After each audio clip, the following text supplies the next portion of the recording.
Hi நண்பர்களே, இன்றைக்கி morning பிரேக்ஃபாஸ்ட்டுக்கு என்ன பிளான் பண்ணலான்னு பார்க்கும்போது கோதுமை தோசை தான் போட்டேன். ஸ்வீட் கோதுமை தோசை.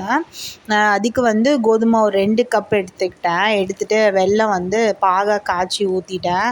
அப்போ தான் டேஸ்ட்டும் நல்லாயிருக்கும், வெல்லம் ஈக்குவலாக பேலன்ஸ் ஆகும் அப்படின்ட்டு. அதுக்கப்புறம் நெய் போட்டேன். நெய் போட்டு பண்ணால் தான் இது ரொம்ப டேஸ்டியாக செம்மையாக இருக்கும்.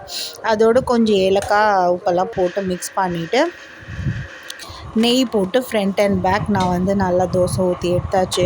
சூப்பராக இருந்துச்சு. பசங்களும் சாப்பிட்டாங்க. மார்னிங் ஹெல்த்தியான பிரேக்ஃபாஸ்ட் ஆச்சு. வெல்லம் இருக்கிறனால உடம்புக்கு நல்லா அயன் அப்படி சேர்ந்துச்சு. ஸோ மதியானம் லஞ்சுக்கு என்ன பிளான் பண்ணலான்னா, வெஜிடபிள் சாதம் தான் பண்ணேன். பட்டெல்லாம் போடல, வெங்காயம் தக்காளி கடுகெல்லாம் தான் போட்டு தாளித்தேன். ஸோ தக்காளி தொக்கு பண்ணுற பிளான் தான். தக்காளி ரேட் ஜாஸ்தியாக இருக்கிறனால நான் 2 தக்காளி எடுத்து அரைச்சி ஊற்றி 1 pot ரைஸ் மாதிரி பண்ணிடலாம் அப்படின்னு சொல்லிட்டு பிளான் பண்ணிவிட்டு பீட்ரூட்டு கேரட்டு உருளைக்கிழங்கு எல்லாம் போட்டு நான் வெங்காயத்தோடு நல்லா வதக்கிட்டு தென் தக்காளி அரைச்சி ஊற்றிட்டு குக்கரில் தான் வச்சேன். நான் வச்சு நல்லா மூடி எடுத்தாச்சு. அதுக்கப்புறம் அதுவும் வெந்துச்சு. தென் சைடிஷ்க்கு என்ன பிளான் பண்ணலாம் அப்படின்னு பார்க்கும்போது, இதுக்கு முட்டை இல்லை அப்பளம் இது எல்லாமே சூட் ஆகும். ஸோ கிறிஸ்பாக வேறு என்ன பண்ணலான்னா, ஆனியன் பக்கோடா போட்டுடலாம், சூப்பராக இருக்கும் அப்படின்ட்டு. இன்னும் சூப்பராக இருக்கும் இது, அது இன்னும் பெஸ்ட் காம்போவாக இருக்கும். ஸோ நான் என்ன பண்ணேன், ஒரே ஒரு ஆனியன் எடுத்துகிட்டு ரொம்ப சின்னமாக கட் பண்ணிவிட்டு அதில் கருவேப்பிலை, இஞ்சி பூண்டு, தென் மிளகாத்தூள் 1 ஸ்பூன் அவங்கவுங்களுக்கு காரத்துக்கு ஏற்ற மாதிரி போட்டுக்கலாம்.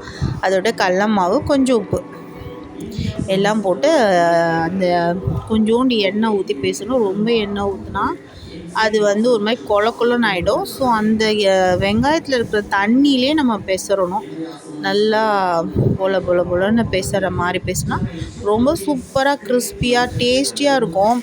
நம்ம கடையில் சாப்பிட்றதோட இது சூப்பராக இருக்கும். கடையோடு இந்த டேஸ்ட்டு சூப்பராக இருக்கும். இது நம்ம ஈவினிங் டீ டைமுக்கு இன்னும் சூப்பராக இருக்கும். சம்டைம்ஸ் நான் இதை மாதிரி டீ டைமில் செய்வேன். ஸோ இன்றைக்கி சைடிஷ்ஷாக பண்ணிட்டேன். ஸோ லஞ்சும் சூப்பராக இருந்தது அப்படின்னு சொன்னாங்க பசங்க. ஸோ மதியானம் லஞ்சுக்கு 1 pot ரைஸ் மாதிரி வச்சேன். காய் சாதமும் இந்த ஆனியன் பக்கோடாவும் தான் வச்சுக்கிட்டோம். ஸோ நீங்கள் என்னெல்லாம் சாப்பிட்டீங்க அப்படின்னு கண்டிப்பாக கமெண்ட் செக்ஷனில் கமெண்ட் பண்ணுங்கள். எங்கள் சேனல் பிடிச்சிருந்தா லைக் பண்ணுங்கள், ஷேர் பண்ணுங்கள், சப்ஸ்கிரைப் பண்ணுங்கள்.